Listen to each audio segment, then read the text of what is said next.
What does social ecological thinking look like, and how can we apply it to development practice?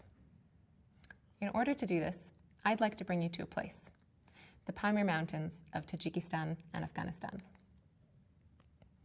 This is a difficult landscape. What can grow here? Who can live here?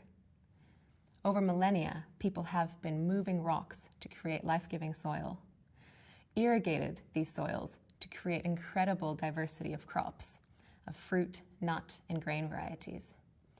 People have shaped this landscape, but the landscape has also shaped its people through their agricultural practices and the food that they eat and their cultural and spiritual practices. This is also a very poor place, one of the poorest parts of post-Soviet Central Asia, and also some of the worst human development indicators that have ever been recorded on the Afghan side. This is also why this is a region that's subject to many development interventions. This is also how I started my journey in the Pamirs. So as a development practitioner, we would bring in improved seed varieties, often hybrid seeds, in order to alleviate hunger and alleviate poverty. But as these hybrid or improved seed varieties were introduced, I also watched as the cultural practices changed and some of the agricultural biodiversity that exists in this region start to disappear. So while the Pamirs may seem like a place that are distant, remote, and far away, it's a place that's also representative of many other such regions in the world that are still characterized by rich biological and cultural diversity, which can sometimes be called biocultural diversity, which is one of the concepts that I'll explain in this chapter. So in addressing the question, how can development proceed without losing the social and ecological relationships that have made a place unique, there's three main messages that I'd like to bring across. First, about how seeing and understanding landscapes as biocultural can help us apply social ecological thinking and why that is relevant to a developing context. Secondly, how the process of coevolution helps us understand these relationships and how can it enable transforming development practice. And finally, how food can help us bring all these things together and be used as a method in excavating new ideas and giving voice to otherwise marginalized voices. So to start with biocultural, we've seen how the social and ecological aspects of these landscapes are deeply intertwined. And there's many ways of thinking about social ecological relationships, as ecosystem services, as human-environment interactions.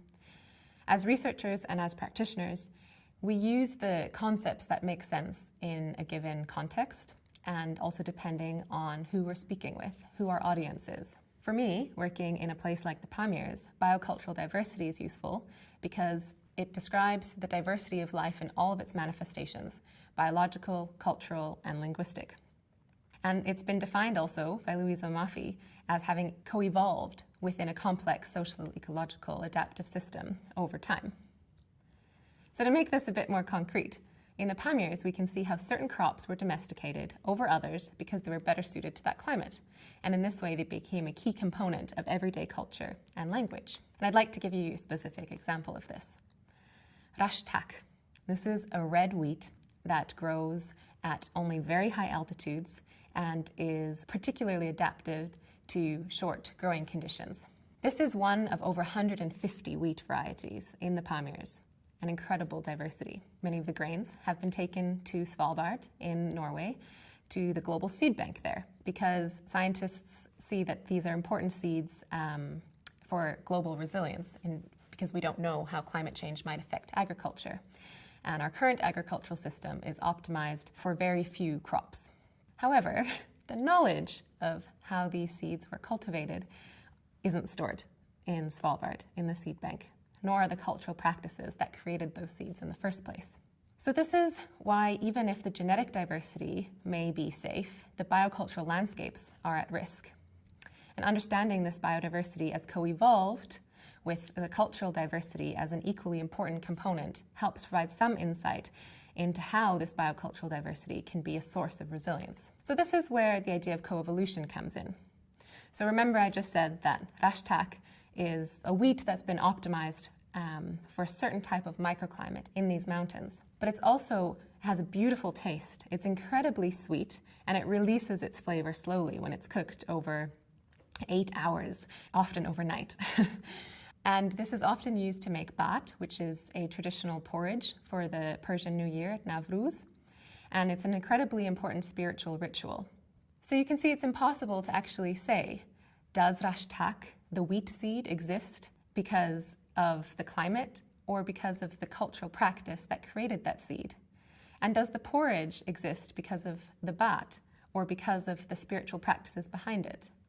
It's impossible to separate because these cultural and the ecological diversity has co-evolved together over thousands of years. Development more broadly can also be thought of a process of co-evolution. Whereas if we ignore any one element, whether it's health, economic well-being, nature, or culture, the entire development pathway could be disrupted. And so for me, that's where food comes in, because it can be very difficult to operationalize or see relationships, these social ecological relationships, or what some people also call ecosystem services. What happens in science and in development practice is that things are often separated into component parts, and we end up with programs like health or infrastructure and different scientific disciplines like natural and social sciences. But by using food as a way to understand the whole, we can actually potentially transform some of the way that development practice happens. Food in itself, like bat, the porridge, incorporates aspects of health, taste, spirituality, ecological diversity, and viability, but it also gives voice to many of the voices that are often marginalized. Women become the experts, and the agronomist can sometimes maybe look like a fool. Food is also evocative. Everyone has memories of food. So it's actually these ideas that are very deep inside us that aren't often expressed that can be that can come out, that are evoked when cooking, particularly with women. So to summarize, development is a complex process that has to incorporate this complex interplay between social and ecological components. But these aren't components, they're actually in relation with each other. And how do we see these relationships? So in order to avoid fragmented interventions and thinking, as researchers and practitioners, we require better and constantly different ways of conceptualizing complex social ecological relationships.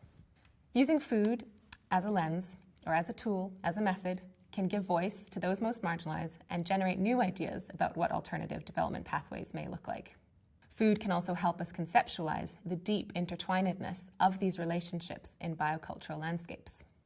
And finally, viewing development as a co-evolutionary process could avoid unnecessary disconnection of social and ecological components and actually be an entry point to transforming development. Thank you.